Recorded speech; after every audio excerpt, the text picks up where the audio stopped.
from the 37th parallel on America's haunted highway, it's Pixelated Paranormal, your guide to the unusual and the strange.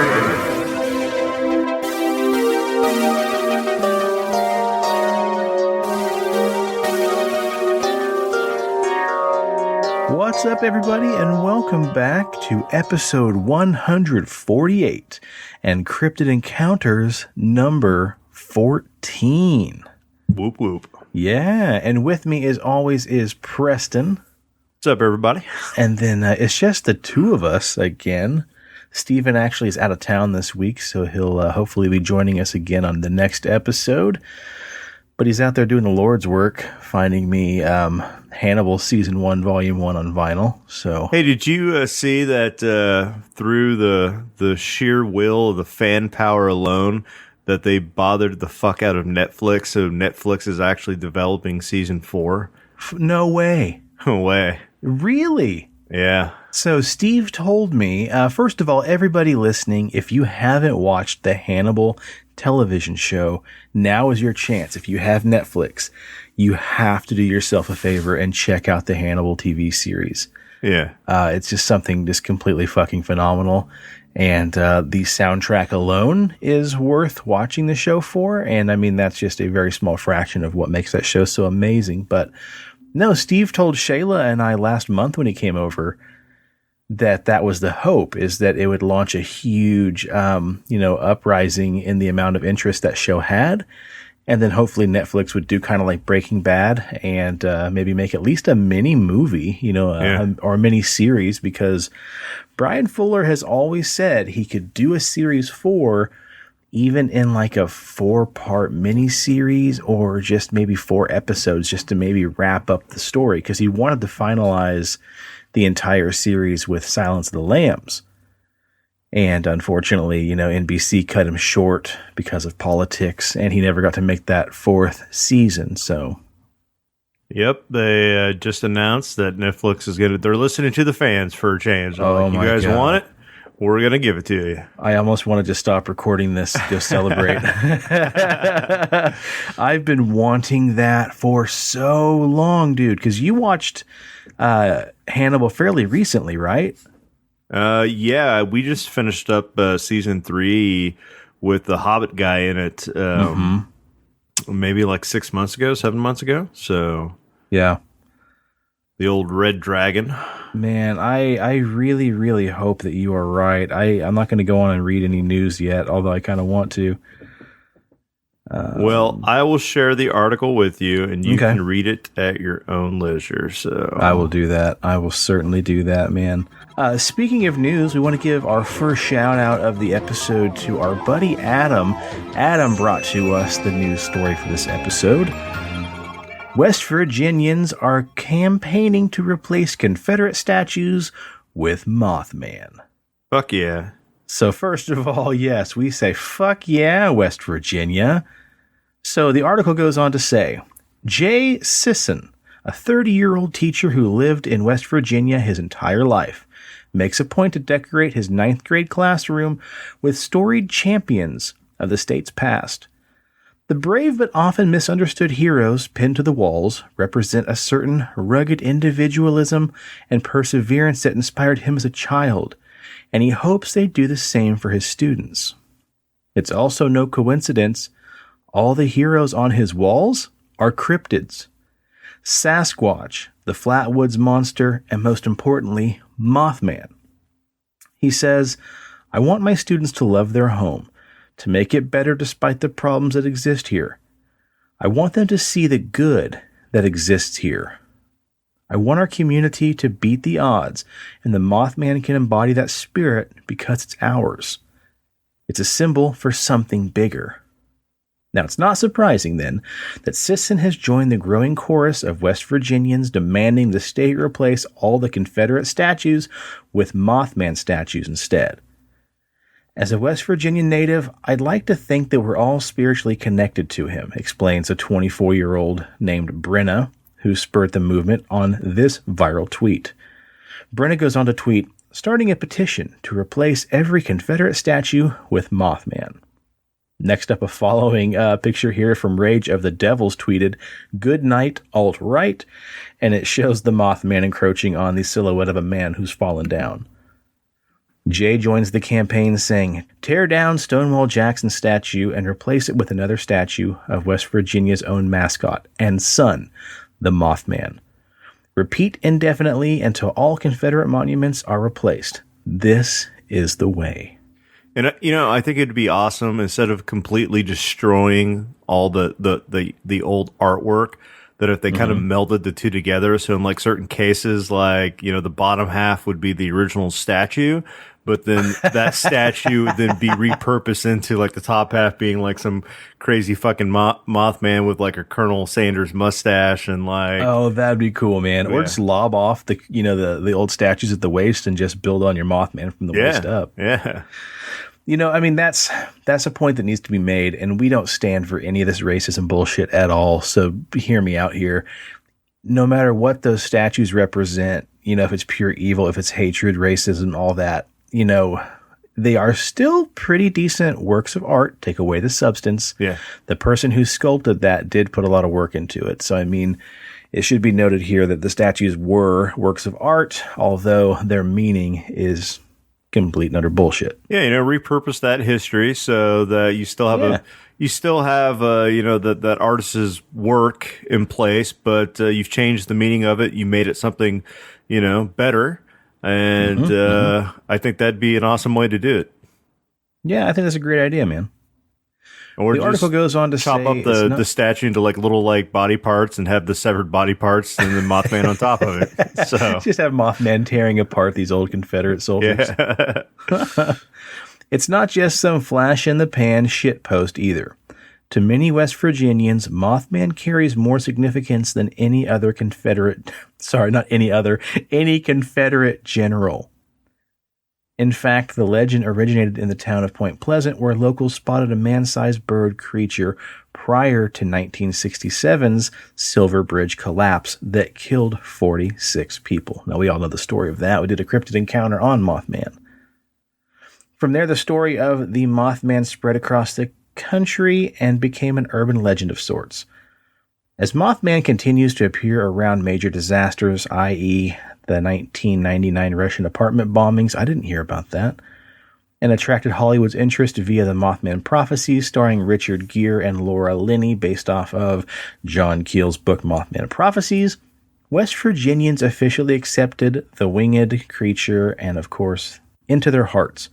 Point Pleasant held the first Mothman Festival in 2002, unveiling the original 12-foot-tall metallic Mothman statue in 2003, and opened the Mothman Museum and Research Center in 2005. They're advocating for the cryptid to replace all 9 Confederate statues in the state of West Virginia. These monuments aren't celebrating history. They were specifically created to intimidate Black Americans, says Brenna. Statues aren't needed to remember the past when so many are still experiencing the repercussions today. Therefore, all monuments honoring the racist and oppressive history of the Confederacy should be removed, and who better to replace them than Mothman? Hell yeah. Fuck yeah, West Virginia. And we even have that Christopher Columbus statue that's missing a head. Like, I think we should petition that they put like Bigfoot head on top of that statue. So. Why not, really? You know? Hell yeah. Well, that's awesome. Adam, thanks for sending that over to us. And hopefully we see some headway coming through that petition, Who knows? Stranger things have happened. Now, to carry on with the shout-outs on this episode, we want to give a shout-out to 3 specific listeners. So, way back when, a few episodes ago, when this pandemic first broke, and I was specifically complaining about how terrible it is to wear a mask. Again, hats off to everybody who wears those things day in, day out. The tireless efforts from, medical workers, doctors, hospital staff, nurses, and everybody else, we're just a drop in the bucket. But anyway, I complained a little bit about having to wear those things with the scarring I have on the back of my ears. And Baba Jirok reached out and sent me a message and told us about how you can get those mask holders. They're kind of like, a series of hooks that you can put behind your head, and those masks will then, not be on the back of your ears, but instead behind your head. Well, from there, it evolved into something even bigger, and I want to give another shout out here to Slick Niner, our buddy Micah, and also Holly Knotts, which is my cousin Holly. Fun fact there, because Micah and Holly both sent us mask holders.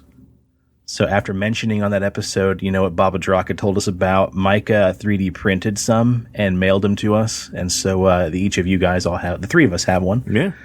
And then also, Holly met me a couple days ago and dropped off some really awesome hooks that she has made as well. So the three of you guys are lifesavers, and we really do appreciate you guys. It means the world to all three of us, you know, to help us out like that. So you guys are all awesome in our books. So. Now I'm rocking out my mask and style at work. So hell yeah.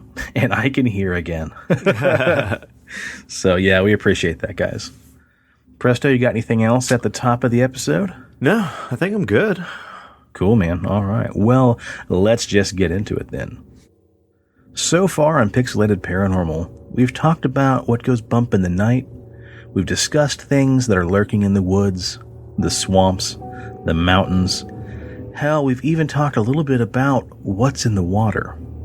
But there's a whole slew of other nasty creatures that are stalking us. And to catch a glimpse, all you might have to do is just look up to the skies. In the early 1960s in California, a couple driving through Trinity National Forest reported seeing the silhouette of a giant bird.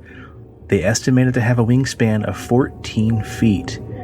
They later described the creature resembling a pterodactyl. May 1961 in New York State, a businessman flying his private plane over the Hudson River Valley claimed that he was buzzed by a large flying creature that he said oddly looked like a pterodactyl. January 1976, Harlingen, Texas. Teenagers Jackie Davis and Tracy Lawson reported seeing a bird on the ground, but it stood 5 feet tall. It was dark in color with a bald head and the face like a gorilla with a sharp 6-inch long beak. A subsequent investigation by their parents uncovered tracks that had 3 toes and were 8 inches wide. February 1976. San Antonio, Texas. 3 elementary school teachers saw what they described as a pterodactyl swooping low over their cars as they drove. They said the wingspan was between 15 and 20 feet across. One of the teachers commented as it glided through the air on huge, bony wings like that of a bat. And on September 1982, Los Fresnos, Texas, an ambulance driver named James Thompson was stopped while driving on the highway when he saw a large bird-like object flying low over the area. He described it as black or grayish with a rough texture, but no feathers. It had a 5 to 6 foot wingspan, a hump on the back of its head, and almost no neck at all. After consulting some books to identify the creature, he decided it looked just like a pterosaur. Hold on to your hats, folks, and you might even want to hold on to your children, because we're back with Cryptid Encounters 14, Thunderbirds. All right. So what brought us to the skies for this episodes of Cryptid Encounters? Well, once again, it's fucking greedy-ass Illinois. That's right, folks. Illinois is back at it again. They have Bigfoot. They have the swamp ass. They have werewolves. They have an upgrade to Nessie, which, let's be honest, is just an oversized catfish. And Shawn wanted to give them the bearded mountain merman, but they couldn't stop there. No, because tonight is the night of nights that we take a stab at the Springdale pterodactyl and friends.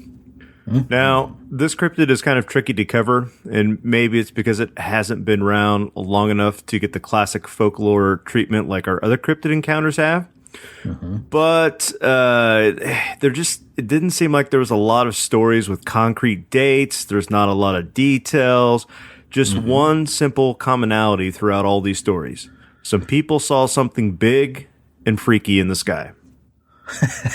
Right? That's what I thought was kind of interesting about researching, thunderbirds, pterodactyls, all these terrors in the sky. There's not a hell of a lot of concrete evidence like there is for Mothman. There's not one giant, attack. It's just lots of people doing random normal stuff, seeing what they think are pterodactyls.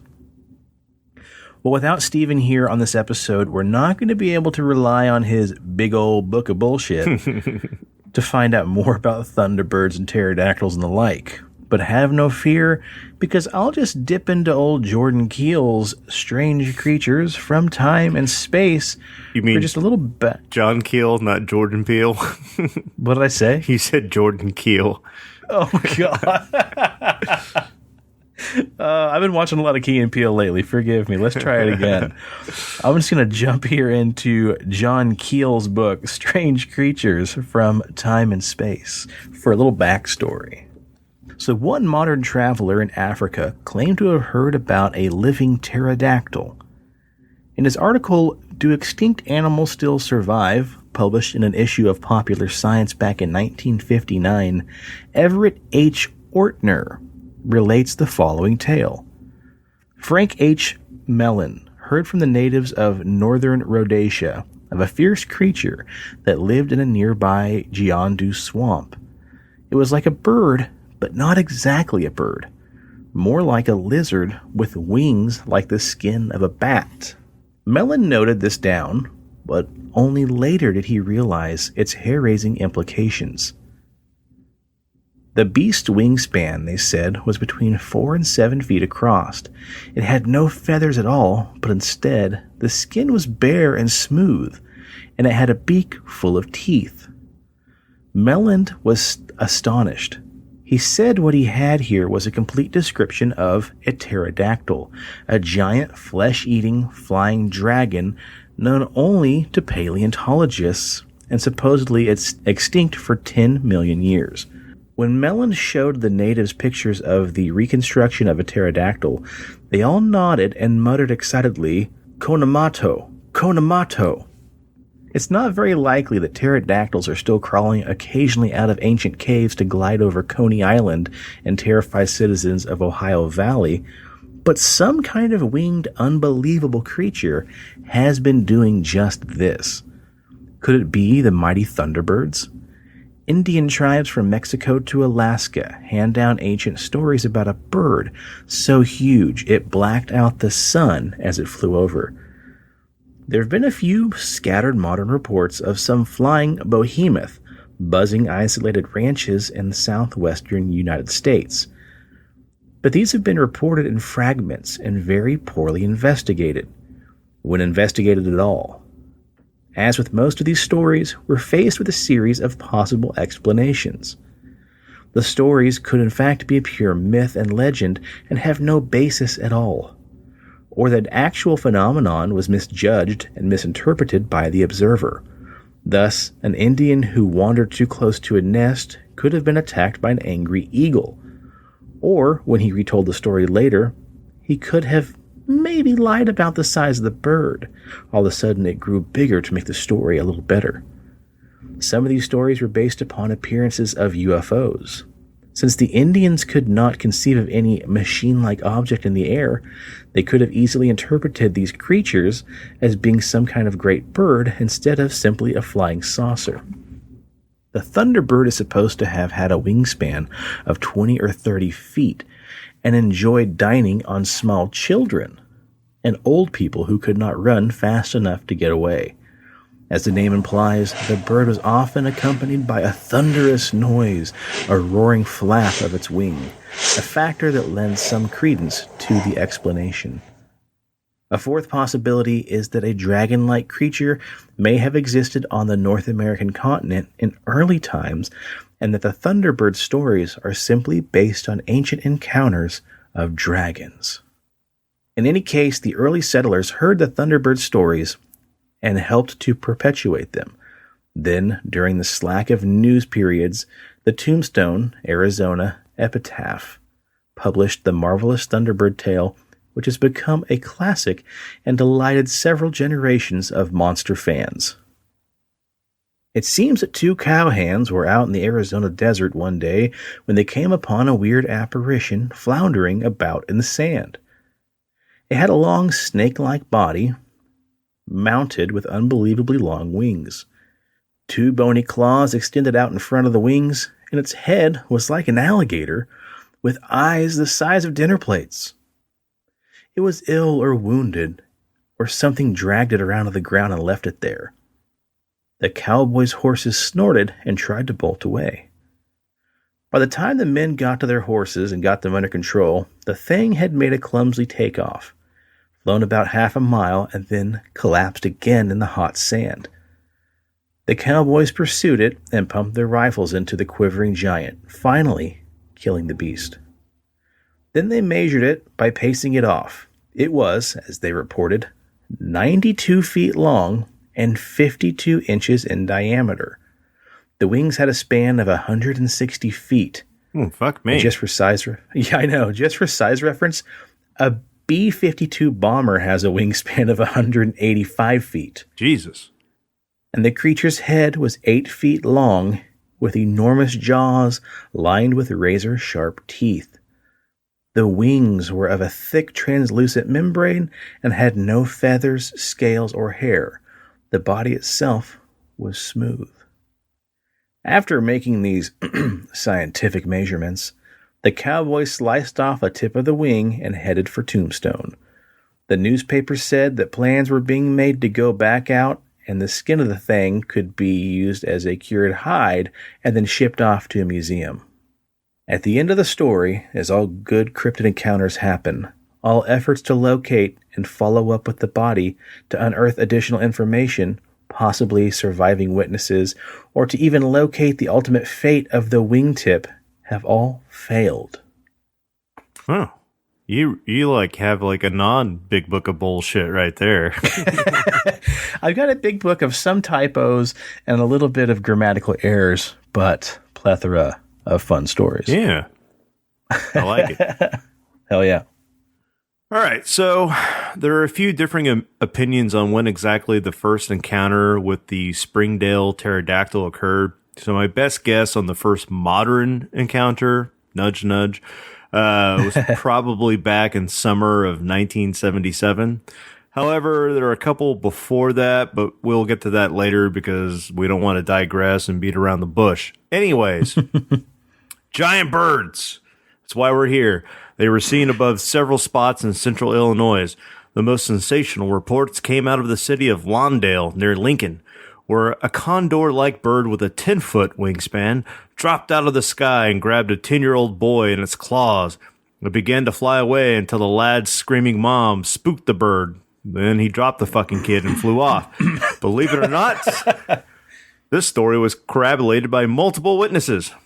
Corroborated. Yeah, there you go. Corroborated. Oh, that's why we're here, folks. That's why we're here. So early one evening, Ruth Lau, the matriarch of the Lau family, was cleaning up in the kitchen after dinner. And while she was in the kitchen, her vantage point was obstructed to where she couldn't see her children as they played outside. As she was casually scrubbing the dishes, she heard any mother's worst nightmare, the piercing scream of one of her children. She knew immediately it was none other than her 10-year-old son, Marlon. When she ran outside to see what the commotion was, she was stunned. Two massive birds flying in a tight wingtip-to-wingtip formation were chasing her son, Marlon, pecking and clawing at his shoulders. As Ruth ran to Marlon's aid, the larger of the two birds sunk its claws into his shirt. "Caca, motherfucker!" fully lifting the 56-pound boy off the ground. But the birds were no match for the defensive mother because she beat the shit out of them. Ruth kept attacking the birds and yelling and screaming and swinging her fist at the creatures to the point that where finally they dropped her son, now terrified, to the ground after they carried him a distance of over 35 feet. Jeez, man. Yeah, so I kind of wonder how high up this kid got. Like, was he like 6 feet off the ground? Was he like 12 feet off the ground? You know, apparently not too high because he survived. He's like in his 60s now and he doesn't want to talk about it, but whatever. Anyways, the Lows went to the police where they were laughed at, and one of the cops allegedly said to Ruth, "Now, let me get this straight. A giant bird attacked your son?" In her statement to the police, Ruth described the bird as, "It had a white ring around its half-foot and long neck. The rest of the body was very black. The bird's bill was at least 6 inches in length and hooked at the end. The claws of the feet were arranged with 3 in the front and 1 in the back. Each wing, less the body was at least 4 feet. The entire length of the bird's body from back to tail was feathers and approximately 4.5 feet." Does Mrs. Lowe actually read Bigfoot smut yes. on the side? I knew that voice from somewhere. All right. So let's fast forward to modern day. It's 2013. An eyewitness swore that he'd seen a pterodactyl swooping over Springdale Cemetery during his lunch hour while he was driving past the graveyard. And then another eyewitness said he saw a tremendous pair of wings soaring above the mausoleum. He said other drivers were looking and pointing at the same place in the sky, but apparently he was the only one to pull a U-turn that afternoon and speed to Springdale. Later, he described the bird as black and prehistoric with a wingspan of at least 30 feet. It looked like a pterodactyl, but not with such a bony nose. He also said it looked like it was hunting. Local residents have bombarded a paranormal website called Weird Darkness with similar stories, implying that Peoria secretly serves as a nest for mammoth flying beasties. Authorities, however, claim to have received no such reports. Now, Peoria, is that a part of Illinois as well by Springdale? Yes. Okay, cool. So how do you reconcile claims of a 30-foot wingspan? There's nothing even close to that size here in the U.S., really anywhere. The closest thing here in the States is the California condor that boasts a pretty impressive wingspan of about 9 feet, making it the largest bird in North America. Next to that, you really only have the wandering albatross. It's a big-ass bird with an even bigger wingspan of about 12 feet. However, that albatross lives near the Indian Ocean.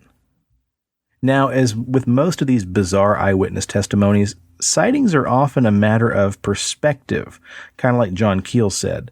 So some people think that the Springdale pterodactyl could just be a great blue heron, which does look pretty prehistoric.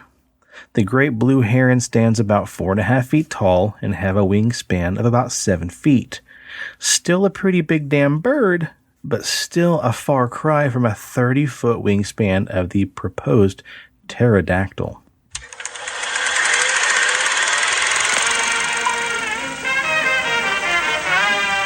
The pterodactyl, or pterodon, properly known as pterosaurus, were the largest creatures to ever attain natural flight in the prehistoric animal kingdom, with wingspans reaching nearly 40 feet. The pterosaurs ruled the prehistoric sky for over 100 million years until they went extinct with the dinosaurs, nearly 65 million years ago. Contrary to popular belief, however, pterosaurs were not actually dinosaurs at all, but instead a family of large flying reptiles, which stood on 2 rather spindly legs and had wings composed of leathery, skin-like membranes that stretched from the animal's extremely long 4th finger down to its body. Despite their appearance, they too were not related to birds of our modern day, but were highly successful flyers and might have dined on fish and insects. Well, hello, Mr. Fancy Pants with the little sound clips. Ooh. Mm-hmm. So obvious, the conclusion here that we can get to is that the 30-foot wingspan and is that Peoria has a new species of giant bird, or stick with me here for a second, a flying dinosaur that has slipped through A time warp. That's right, Fancy Pants. Cue my fucking sound effect. You know the one that I'm talking about. That's right. Time slips, baby. Anyways, the Weird Darkness websites, they point out this. That's why Peoria should embrace these legends with tours, museums, exhibits, bird hunts, whatever works. Paint that image on water towers, splash it across t-shirts, baby. Put that pterodactyl mascots in a wrestling match with Rod Stewart impersonator. Sell that pterodactyl, Peoria. Sell it, you greedy Illinois bastards. Now, that's exactly what West Virginia has done. Yeah. To kind of bring this thing back around. They've really embraced their cryptid sighting and made that thing just about the damn near the state's mascot. Yeah. So Step it up. All right. So I found some eyewitness accounts, and let's go over those real quick. So, I've seen this bird. We lived in a house in Alta Lane. We had a huge koi pond with a dock. I was in the kitchen, and this thing landed on our dock and sat there for 5 minutes. I screamed. It was perched on the dock, as tall as a man. When it finally took off, it flew directly over the pond. Its wingspan was as wide as the pond, about 20 or 30 feet. Oh my God, it's real. A friend of mine saw the bird about a month ago by the lagoon in Glen Oak Park. It spooked her so bad. The bird did not seem to be afraid of people, though. I came out of the Proctor Hospital. I looked up into the sky and I saw a huge bird. It was flying as high as a goddamn airplane. And hold on. Get a drag of my cigarette. Anyways, it was just this huge prehistoric bird, and I didn't report it because who would believe that shit? Another reader, Scott, says his wife and daughter spotted a slightly different bird. They saw it near the train tracks behind the Journal Star. It was huge. I don't know about the 30-foot wingspan, but it was bigger than an eagle, I'll tell you that much. It looked a lot like a gargoyle. So Scott Avery, a conservation police officer with the Illinois Department of Natural Resources, he says he could see how someone could mistake a great blue heron, but They're kind of like a prehistoric bird and even make a sound like a prehistoric bird. Caw-caw! Dookie dookie.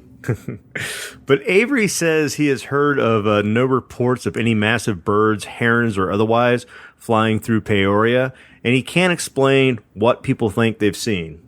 Unless they've been sipping on some of Grandpa's old cough medicine, if you know what I'm saying.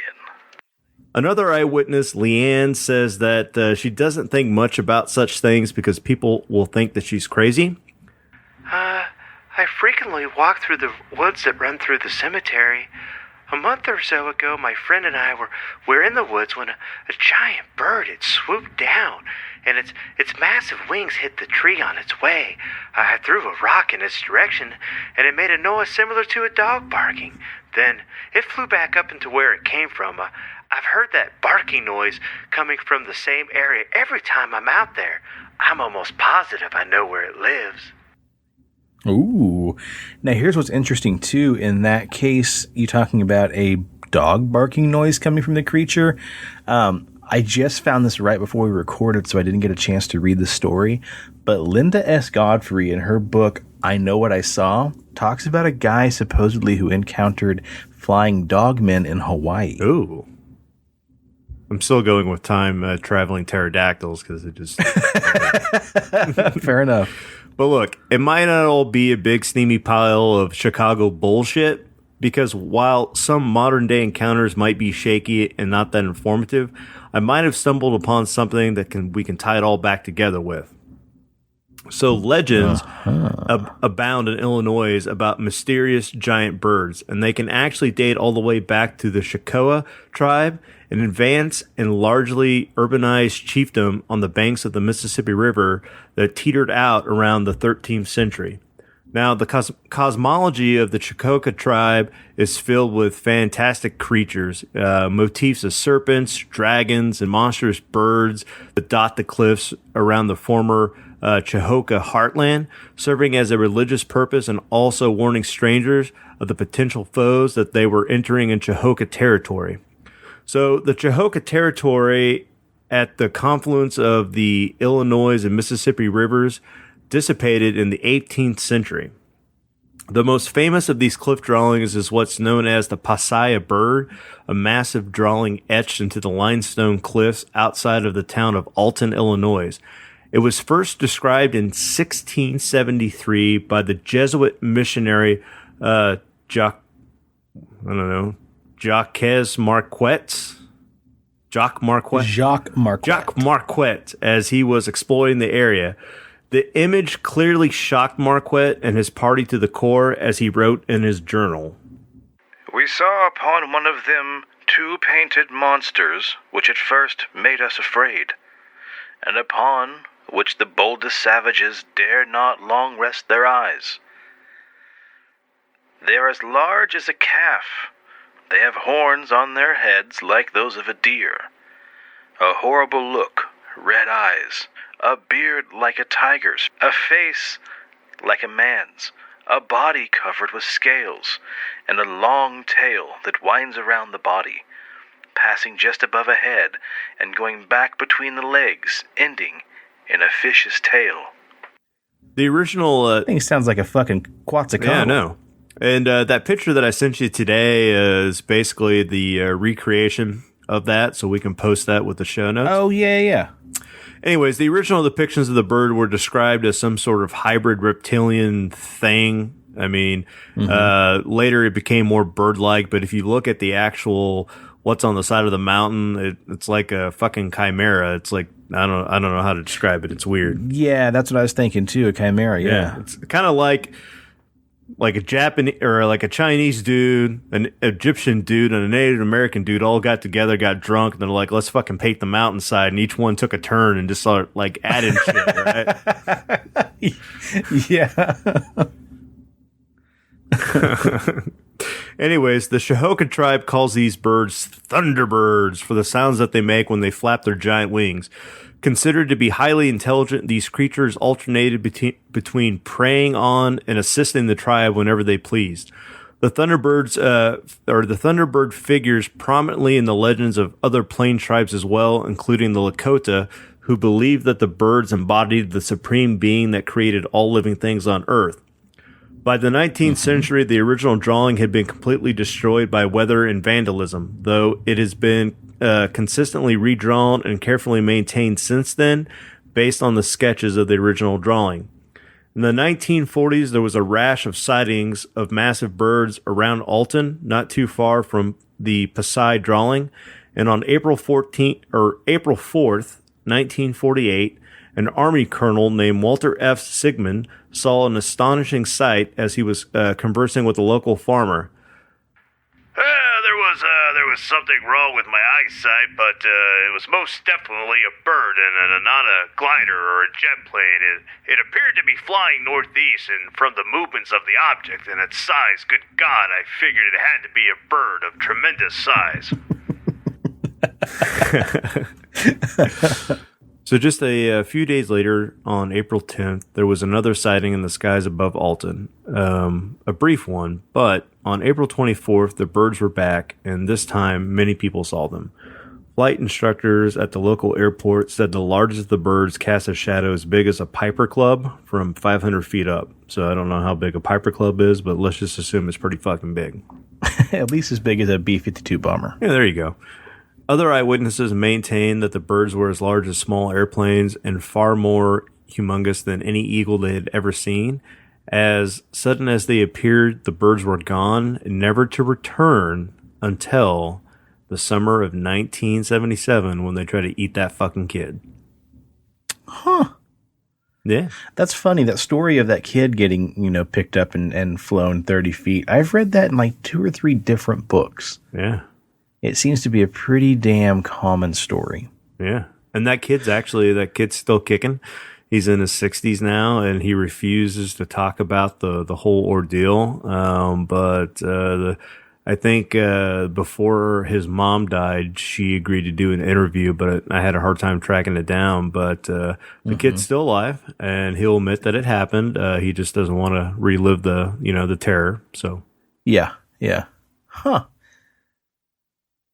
Well, what's interesting here is that although there seems to be no real evidence that, pterosaurs didn't die out a million years ago, just like every other cryptid that we talk about, no pterosaurs have ever been captured and no bodies have ever been found of the supposed creatures. Time travelers. Sightings have persisted, but stories of the flying reptiles have been recorded for many, many years, hundreds of years. In fact, there's just not a whole lot of in-depth stories, just simple sightings.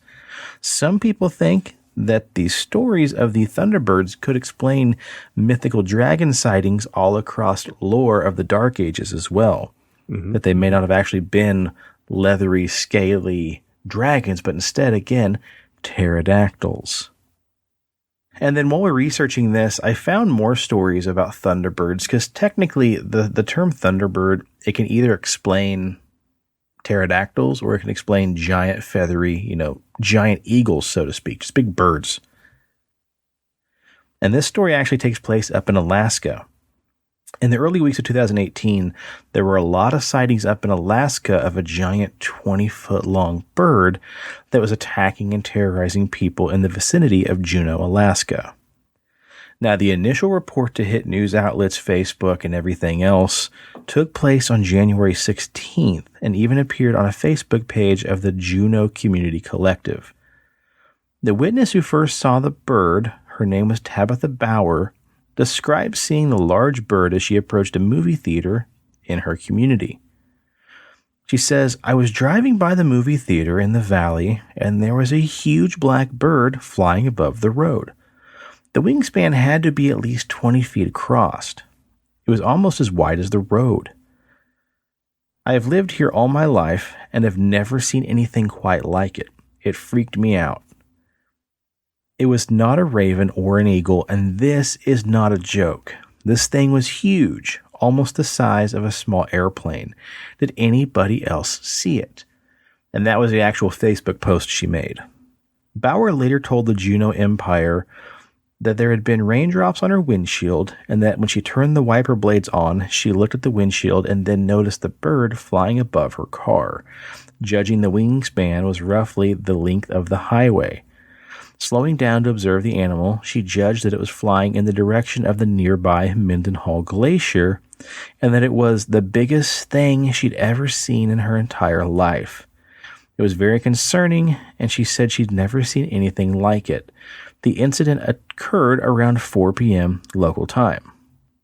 Bauer went on to say, "I know it sounds nuts, and I've been getting a lot of crap on Facebook about it like I'm going crazy, but I wanted to post it just in case anybody else had seen it."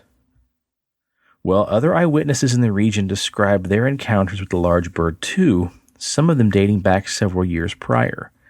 However, this is not the first time Alaska had encountered a thunderbird or a thunderbird making national headlines. Back in October 2012, residents of the Alaskan town of Togiak and Manicotack were reporting seeing sightings of a bird, saying it had to be the size of a small otter plane. Witnesses judged that it had a wingspan of about 14 feet across and was not the kind of bird you want flying around if you have small children outdoors. John Bowker, a pilot who had been skeptical of the reports, eventually saw the massive bird himself. The other people in the plane saw him as well, he told the Anchorage Daily News. The bird was huge. It was huge. Really, really big. You wouldn't want to have that flying around if your children were out. The obvious concern about children being snatched away by a bird easily this size was expressed by many who claimed to see the creature, and perhaps it is not without merit. A famous incident involving it goes on here to talk about the story of Marlon Lowe.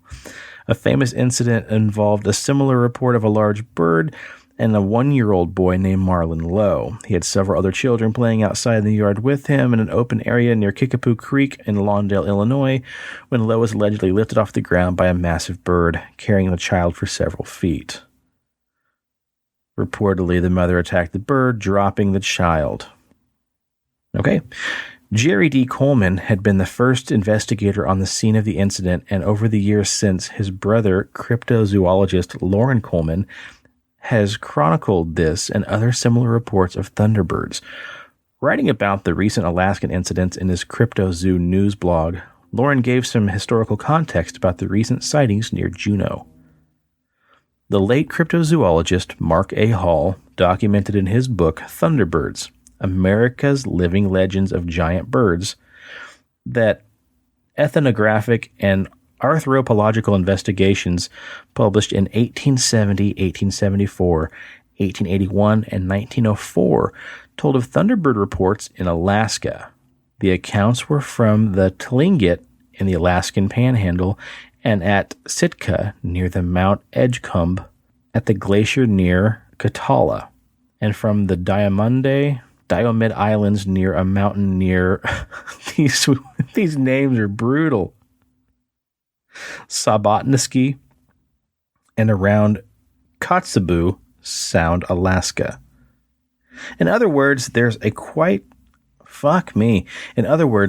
a history of such reports in Alaska, as well as an existing base in folklore among Native American traditions, and much the same could be said of the American Sasquatch.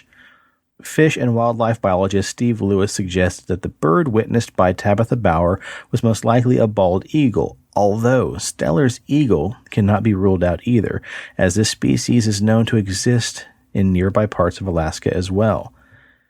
As far as any species of bird that might have a better fit for the massive sizes of the one reported by Bauer and others in Alaska, wandering albatrosses whose wingspans can be 11 feet might be the candidate. We talked about that. However, this variety of bird is not known to exist in Alaska. Again, found more down by the Atlantic River? Yeah. The Atlantic River, the Atlantic Ocean. Good God. I mean, what was that movie that came out when we were kids that had the little mice, like The Adventure Down Under? And yeah, The Rescuers. Yeah, and they had the giant fucking eagle. Like, those things actually exist. I thought they flew on a seagull. No, the Australian guy was in the outback and he was hunting for like a golden, like he found like a golden eagle feather, and it belonged to like this giant like extinct eagle that didn't exist anymore. But in real life, like those things were back in the Ice Age in America. We had like eagles with like 30-foot wingspan. So really, yeah, huh. So, I mean, those things could survive, right? Yeah, I mean, there's also the Pelagornis sandurzi, which was an ancient bird with a wingspan of like 24 feet, which is kind of close to these thunderbirds, but this thing hasn't been around for, centuries either, so. I mean, shit, there could be like a flying emu that we don't know about, and that's really what it is. Those birds are dick. I can see them taking That's true. That's very true. So it sounds kind of like these thunderbirds are almost like Bigfoot in a way. Like we celebrate Bigfoot and Sasquatch here, and the thunderbird sounds like it's kind of like their Mothman of sorts. So yeah. And you always got to look at this and wonder how these things happen, whether they're time travelers, they're interdimensional, or they just survive this long. And you have to hearken back to Jurassic Park, to Jeff Goldblum's quote that life finds a way. That's right. There you go. The motto of our show. Cool. Kaka tookie. Life finds a way. There you go. Cool. All right. Well, there you have it, folks. Thunderbirds. Like them, love them, or leave them. Yeah. I mean, they're a little bit more badass than Nessie because at least they'll eat your fucking kids. Like, Nessie just pops out of the water and goes back under. So yeah, it's funny. When we were prepping for this show, I happened to think that, I think Thunderbirds are my number 2 on the lowest totem pole of cryptids for me, but it's still interesting. Yeah. for me, at the bottom of the barrel, you still have something being reported flying around, something trying to steal children, and something that again has survived folklore. It's just a little more enigmatic. Yeah. And maybe that's because the people who tell the tales are also like me and find them to be slightly boring. Yeah. Cool. All right, man. Well, anything else you want to cover, or do you think that about does it? No, I mean, I think that about does it. I did come across a book, and I'm going to pick it up, so I don't know when we'll get to it, but it's actually called Cowboys and Saurians. And so it deals with all these weird random encounters with like this guy during the Civil War period captured down in Mexico a saber-toothed tiger, but it had like ears of the gorilla. And like then it talks about how there's like a tribe in Alaska that like came across a Tyrannosaurus Rex. So there's all these different cryptid encounters back in, you know, the 1800s with cowboys. And so I think I want to pick up that book because it sounds like it's a wild ride. So that'd be awesome, man. Yeah. One of the movies I hated the most was Cowboys and Aliens. Shut your fucking mouth. But I would love to read more tales of, you know, old Western encounters with monsters. You know, Thunderbirds, Bigfoots, Chupacabras, stuff like that. So I mean, that fucking movie had Harrison Ford, who's the man in it. I saw Harrison Ford at the Panera Bread here in Wichita. Yeah. Didn't have the balls to ask for a autograph, but I did walk by. He looked up and winked at me. I nodded back and said, Dr. Jones. Didn't have the balls to say, hey, your cowboy movie was shit. Didn't that have 007 in it as well? Yeah, yeah. Yeah, that's what I thought. Hell yeah. Well, hey, let's have a quick amendment.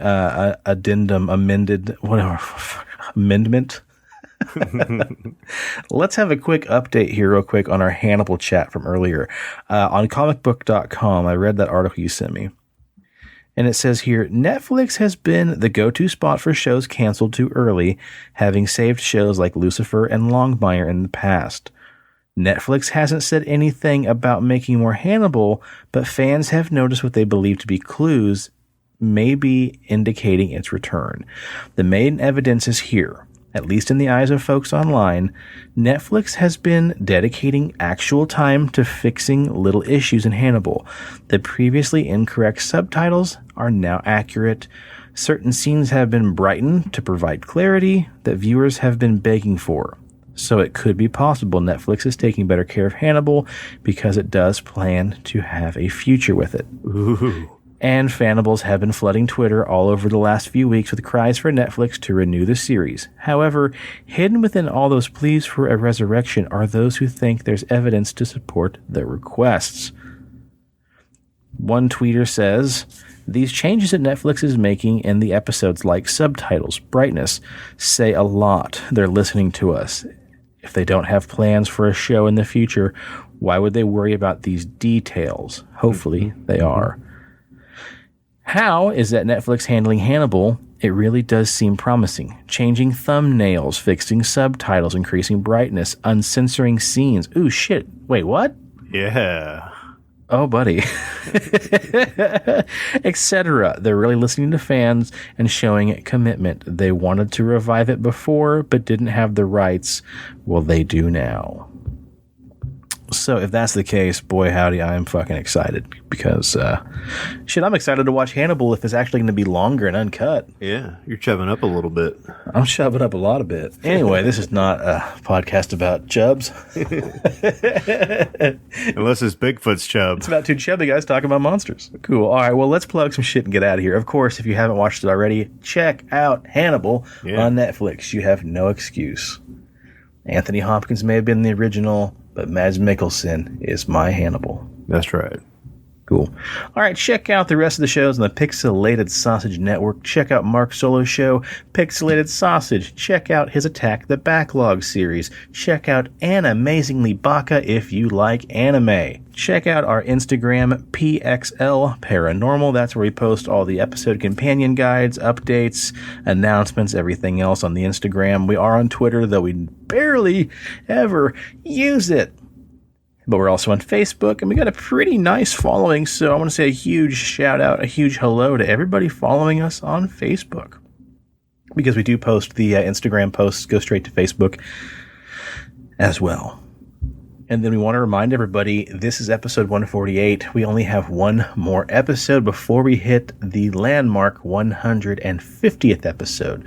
So please keep sending in those listener stories. We're starting to make a decent little pile here, and that's what we're shooting for, episode 150, just to be a compendium of the weird shit happening to you guys. Because after all, that's why we started this podcast, because we think everybody has a weird story to tell and nowhere to tell it. Let us be that safe space for you. Mm-hmm. Presto, what do you got? And as always, if you need a beard, if you want a beard, if you want to grow a non-Chicago bullshit beard, then check out BigDobsBeardBomb.com and use promo code PXLPARA for 20% off your order. And check out amazing scents like Dundee, Cedar, Bay Rum, Sweet Tobacco, Fresh, Mint, Citrus, and Classic. And if you live in the Wichita area and you need to get rid of your Rona hair, go to www.cutsbycolin.com. Again, that's www.cutsbycolin.com, and ask for the Razzle Dazzle, and he will fluff the shit out of your hair and like just make it sparkle and shine and do all sorts of fancy shit, because he's the man. And after listening to the show, if you've never taken the time, go over to iTunes, rate, review, and leave us something, because that's what's going to spread this show. Yeah, I do have an announcement here on the ratings and reviews. I don't know when, but at some point, we got a 1-star rating. We got our very first 1-star rating. They didn't leave a review, so, well, you know, we don't know what you really think. Fuck them. But you know what? Probably from Illinois. Yeah, you can't win them all. We're still rated 5 out of 5 stars, so we're very thankful for that. But yeah, drop by, leave us some words. Let us know what you think, what you might want to hear us improve on, you know? We're only going to get better if you tell us what we're doing wrong. And we both graduated from art school, so we can handle constructive criticism. That's true. I have taken a licking and kept on ticking. And then also, speaking of podcasts, 13 Nightmares is still coming. We got new episodes on the horizon. It's just trying to get through this COVID stuff, and also realizing that now it might not be the best time to drop our voice into the ether, so we're just biding our time, making some new content. We are coming back with some really fun stuff. We'll be talking about cannibals, zombies, the movie Scream, among other really great things. So just hold on a little bit longer, and we'll get that puppy back on its feet. And then if you live in Wichita, and when you're done seeing Colin getting your hair did, drop by CD Trade Post at Pawnee and Seneca, say hi to Leslie and the gang for us, and also step on down to Fast Print at Harry and Rock Road. All right, I think that about does it, buddy. Anything else? Nope, that's all. All right, on behalf of Steve, I'd love to say cheers to the weird shit in the world and those of us that love to talk about it. And stay spooky and stay on the paranormal highway. The cast at Pixelated Paranormal would like to thank you for listening to this week's episode. Pixelated Paranormal is here to tell you tales of the fantastical, the strange, the unknown. Tales that will move you a little further down the paranormal highway. If you'd like to share your own listener story, we would love to hear it. Email us at pixelatedparanormal@gmail.com. Again, that's pixelatedparanormal@gmail.com. We'd really love to hear from you. Again, thanks for listening to this week's episode of Pixelated Paranormal, your guide to the unusual and the strange.